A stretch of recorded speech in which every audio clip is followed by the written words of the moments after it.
Hi, my name is Hannah Langworthy and today I'm going to tell you about my project management project, Welcome Notes. My interest in project management comes from my interest in live events as well as the management of these. So far, the summary of my experience that I have is I've been an event assistant at the RSPCA Million Paws Walk as well as an event assistant at Resource Rising Stars. My future work within the field, I'd like to go into either project management as this subject entailed, or events management and marketing as this combines both the halves of my business and creative industries degree.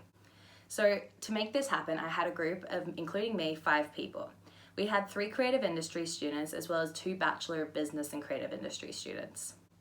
For this project, we had a lot of different planning tools that we used. We used a Gantt chart to overarch the entire project. We also used other tools such as a responsibility matrix. Lastly was our resource plan, and this was necessary to dictate what resources were required to make our project happen.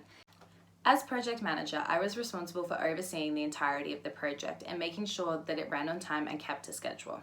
I was responsible for dealing with outside stakeholders and getting the information required for our project to go ahead. Being in charge of liaising with the outside stakeholders was hard, as there were some times where errors could have thrown off what was going to happen for our project. For instance, applying for Brisbane City Council's filming license. They require a 5-day turnaround to be able to approve a license for a small project. However, I applied for it 7 days in advance, which was very fortunate, as we had an issue with them. When I applied, there was documentation that was required to be presented, and unfortunately some of this did not match up with the correct information. So, Brisbane City Council sent me back an email saying that we needed to adjust these things before we could approve the application.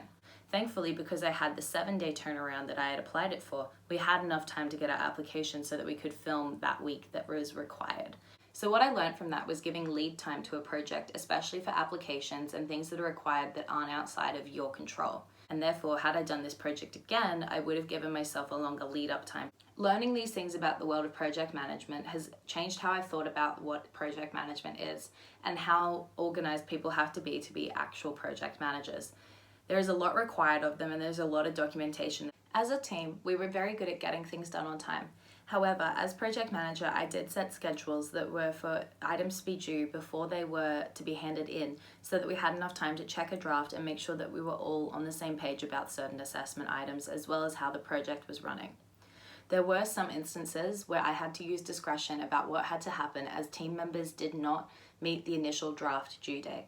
What I believe that I did well in this project was keeping it on track, as I am a very organized person and I felt like that was really beneficial to our group. Some of the things I would do differently next time would be to give myself a longer planning period for the project. It did feel a bit rushed, and because it felt rushed, there were certain items that we had to drop from what we initially planned to do. We had imagined doing a focus group with our international audience after the videos had been released to find out whether they thought the videos would have been helpful. It became evident to at least me that an international audience was a harder audience to reach, as most of our group only had domestic friends.